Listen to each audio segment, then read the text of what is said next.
दुर्गादास राठौर।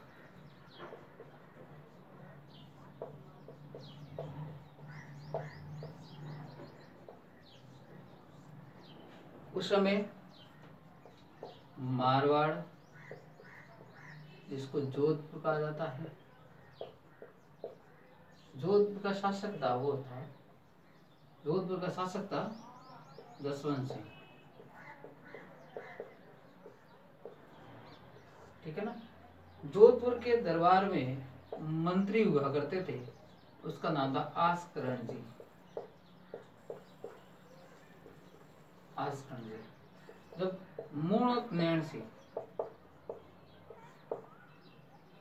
जिसने मूणक नैण सिरी ख्यात लिखी थी, इनकी ग्रंथ का क्या नाम है? नैण सिरी ख्यात। नैण सिरी ख्यात। ठीक है। ये उसमें प्रधानमंत्री हुआ करते थे। इनकी मृत्यु के बाद जसवंत सिंह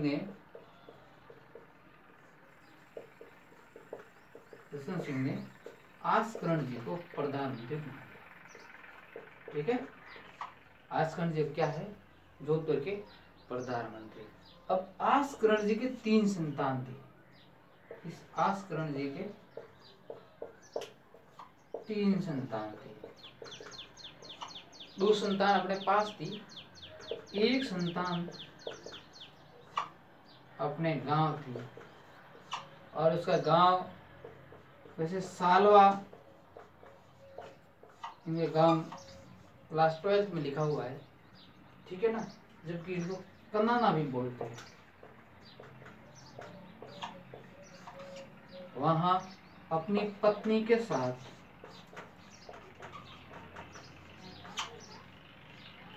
ठीक है, 1 संतान सालवा गांव, कन्नाने भी कहते हैं, पत्नी के साथ रहता था। उसका नाम था दुर्गा दास। उसका क्या नाम था? दुर्गा दास। बचपन से ही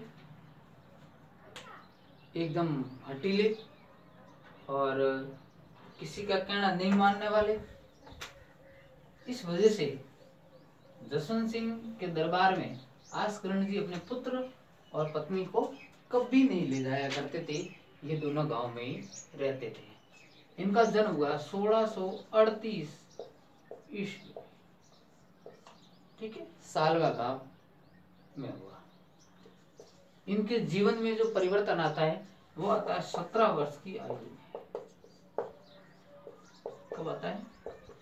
17 वर्ष की आयु में। 17 जोड़ो तो कितने होते हैं? तकरीबन 1655 में जब जोधपुर के महाराजा थे, एक सांड होती, यानी मादा ऊंट। सांड क्या होता है? मादा ऊंट होता है। मादा ऊंटों को चरवाने वाले रबारी लोग थे। वो ऊंटों को चरवाते थे, और ऊंटों को चरवाते चरवाते उस गांव में आ पहुंचे। जब उस गांव में आ पहुंचे तो वो खेत में फसल खड़ी थी, उस फसल को नष्ट कर रहे थे ऊंट। तो जब दुर्गादास के खेत में वो ऊंट आए तो दुर्गादास ने मना कर दिया, भाई मेरी फसल खड़ी है, आप मेरी फसल को बचाइए और आप अपने ऊंटों को लेकर के कहीं दूर चले जाइए। लेकिन उस समय जो मारवाड़ी में कहावत है कि चाय से ज्यादा केतली गर्म होती है, तो राजा से ज्यादा तो वो जो पशु चारक थे वो बड़े क्रोधित हुए, और उसने कहा कि वो जो आपको दिखता है ना धोले छज्जे वाला ना, धोले छज्जे वाला, यानी उसने किले पर अपमान किया। जोधपुर का जो किला है ना, क्या नाम किले का? मेहरानगढ़। जोधपुर का किला है उसका नाम क्या है? मेहरानगढ़। और मेहरानगढ़ दुर्ग का इसने कर दिया अपमान। ऐसा करते दुर्गादास को गुस्सा कर दे। क्या बोला तूने? तो के वो ना बिना छज्जे वाले धोले ढूंढे। क्या बोले? बिना छज्जे वाले धोले, ये धोले ऐसे लिखा जाता है, धोले ढूंढे, यानी ऐसा सफेद मकान जिसके ऊपर छत नहीं हो। जब ऐसा कहा तब कहते हैं कि दुर्गादास ने रबारी का सिर काट दिया। और रबारी का सिर काट दिया। रबारी का सिर काटते ही जो बाकी वाले जो पशु सारक थे वो तुरंत दौड़ करके महाराजा जसवंत सिंह के पास पहुंच गए कि सब आपके आदमी को मार दिया है। उधर महाराज ने हुक्म दिया कि कौन है वो, लाओ यहाँ। ऐसा कौन है जो राजा के किसी आदमी को मार देता है? तो वह जाते हैं और दुर्गादास को पकड़ करके जोधपुर ले जाते हैं। जोधपुर ले जाते हैं। उसमें आस्करण जी को पता चलता है कि मेरे इस लड़के ने ऐसा कर दिया है। आस्करण जी ने कभी भी जोधपुर महाराजा को अपने इस पुत्र के बारे में नहीं बताया। वो केवल 2 पुत्रों का जिक्र करते थे। आप जोधपुर के दरबार में ले गए तो दुर्गादास निडर थे। उन्होंने कहा कि मैं गलती थोड़ी, मेरी वो गलती नहीं है। तो पूछा भाई ये तूने रबारी को क्यों मारा? तब कहते हैं साहब हमारे इस दुर्ग को, हमारे इस प्रतिष्ठा के प्रतीक की उन्होंने बेइज्जती की। उन्होंने ये बोला है बिना सज्जे वाले धौले ढूंढे, ऐसा कहा और मुझसे अपमान सह नहीं गया और मैंने इस रबारी को मार दिया। तब कहते हैं इस रबारी को कैसे मारा? तब कहते तलवार देना। तलवार देते, एक और बार रबारी खड़ा था उसको भी मार देते, एक और को मार देते। वाह, दरबार में एकदम हो जाता है सन्नाटा। आस्करण जी को बुलाते हैं, आस्करण जी ये आपका पुत्र है क्या?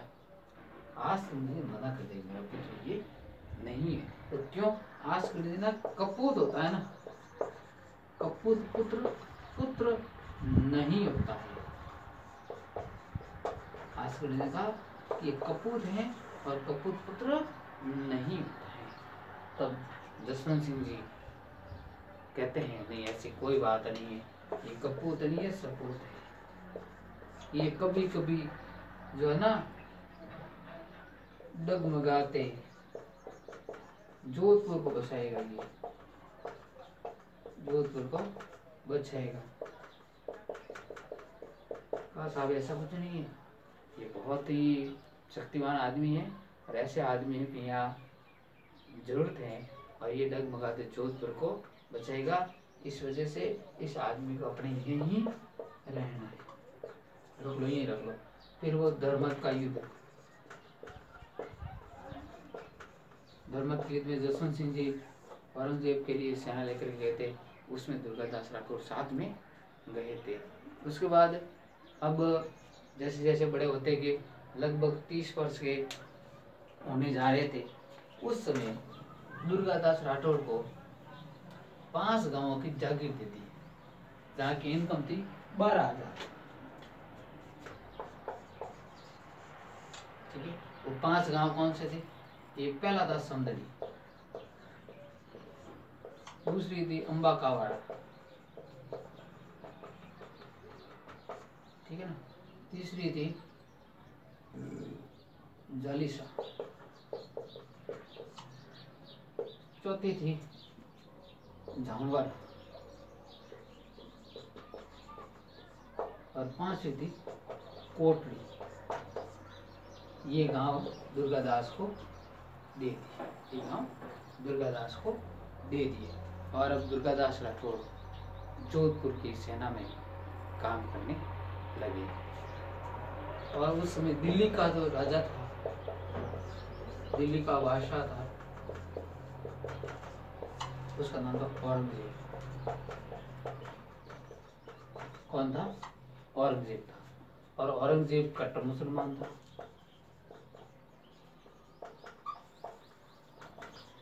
ठीक है ना, धार्मिक कट्टर था।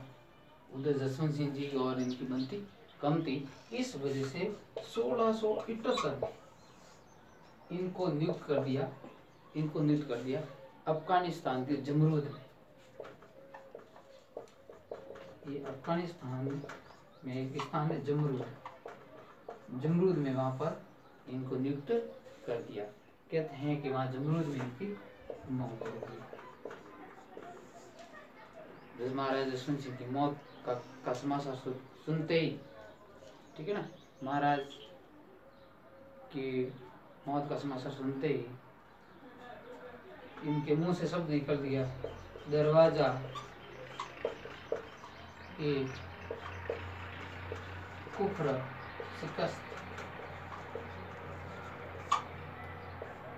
ठीक है ना, दरवाजा एक कुफ्र शिकस्त, धर्म का एक ऐसा दरवाजा जो ढह गया है, ठीक है। ऐसे ये शब्द किसके मुंह से निकले? ये औरंगजेब के मुंह से निकले। अब उनको वहीं दफनाया गया। और उसके बाद जो जसवंत सिंह की कोई संतान तो थी नहीं, 2 रानियां साथ में थी, 2 रानियां आशा थी, यानी गर्भवती थी, है ना, 2 रानियां गर्भवती थी। और वो 2 रानियां गर्भवती थी, तो अब उनको लाना था, मारवाड़ लाना था। दुर्गादास राठौड़ साथ में ही थे। अब वो उधर रास्ते से आ रहे थे। 19 फरवरी का दिन 1679, 2 रानियों ने आधे घंटे के अंदर 2 पुत्रों को जन्म दिया। एक का नाम था दल थम्मन, एक का नाम था अजीत सिंह। 2 पुत्रों को जन्म दिया। एक का नाम था दल थम्मन और एक का नाम था अजीत सिंह। जब इस बात का पता चला औरंगजेब को, तब तक औरंगजेब ने जोधपुर को खालसा घोषित कर दिया था। खालसा का अर्थ होता है बादशाह का सीधा नियंत्रण। 2 प्रकार की भूमि होती है एक तो खालसा, एक होती है सामंती, उसको जागीरदारी बोलते हैं। खालसा में सीधा शासक का अधिकार होता है या राज्य का अधिकार होता है, और यहाँ सामंत होते, बीच में एजेंट होते हैं। तो जोधपुर को खालसा घोषित कर दिया गया। उसके बाद जोधपुर में एक जसवंत सिंह जी के बड़े भाई थे, आपको पता होगा, बड़े भाई थे अमर सिंह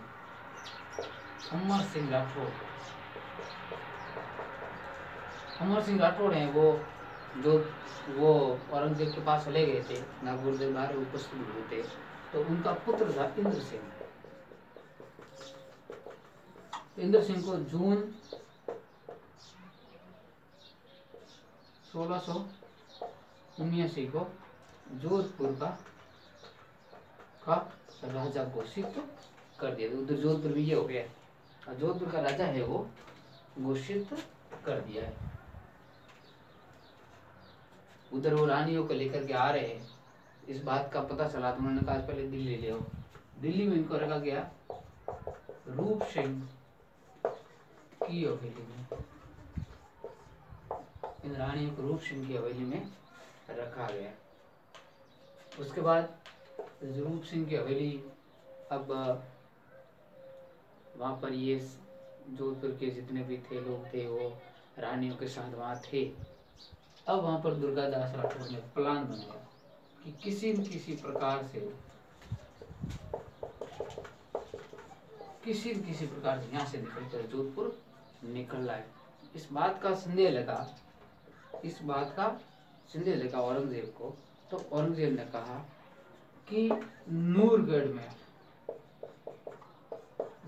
में ले आओ, वहाँ जगह सुरक्षित है। लेकिन एक दिन पहले ही जब ये बात चली, उससे पहले ही दुर्गादास राठौड़ रानियों को लेकर के जोधपुर के लिए प्रस्थान कर चुके थे। इस बात का पता चला औरंगजेब को। औरंगजेब ने कहा ये तो बहुत गलत हो गया। तब औरंगजेब ने एक नकली नाम का अजीत सिंह बनाया। क्या है? नकली अजीत सिंह, जिसका नाम रखा मोहम्मदी राज। कहा गया कि ये अजीत सिंह है और इसने अपना धर्म परिवर्तन कर दिया है और इसका नाम क्या रखा, मोहम्मद रियाज। तो नकली अरिजीत सिंह था, वो ओरिजिनल अरिजीत सिंह नहीं था। अब शाही सेना पीछा करती है, लेकिन राठौड़ सरदार हैं, वो शाही सेना को परास्त कर देते। अब शाही परास्त करने के बाद वो जोधपुर में अजीत सिंह को रखना खतरे से खाली नहीं था। इस वजह से दुर्गादास राठौड़ इनको कालिंदी सिरोही में बढ़ता है आजकल। वहां का एक ब्राह्मण था जयदेव को सौंप देते हैं। और मुकुंद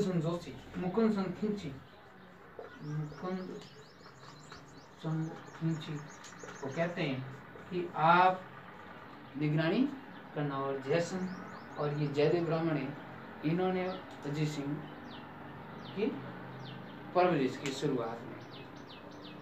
अब अजीत सिंह बड़ा हो गया। अजीत सिंह बड़ा होने के बाद जोधपुर का प्रशासक बना। उधर उस समय मेवाड़ में महाराणा प्रताप के पोता, इसका नाम था राज सिंह।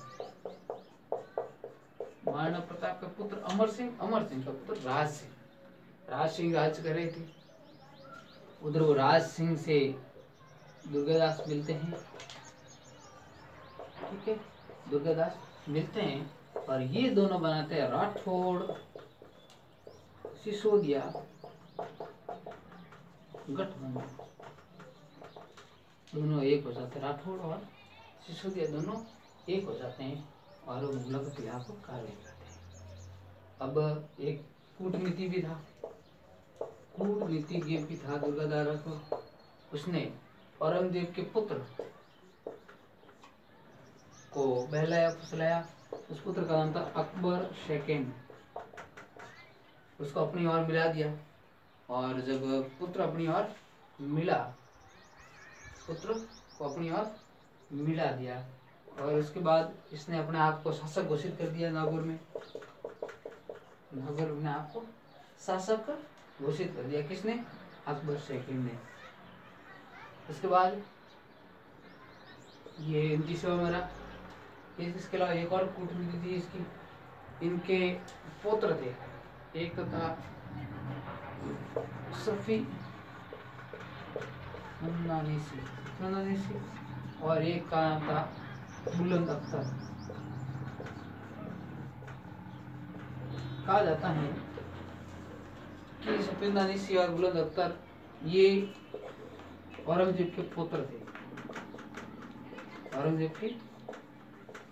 थे और इनको पकड़ करके दुर्गादास राठौड़ इस सिवाना की पहाड़ियों में लेकर आए थे।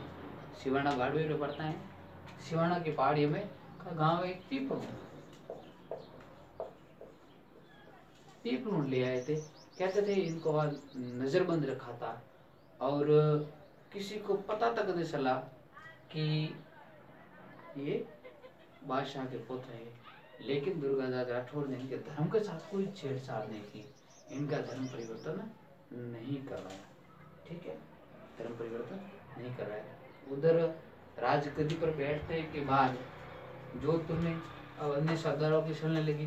दुर्गादास राठौड़ को संदेह की दृष्टि से देखा जाने लगा।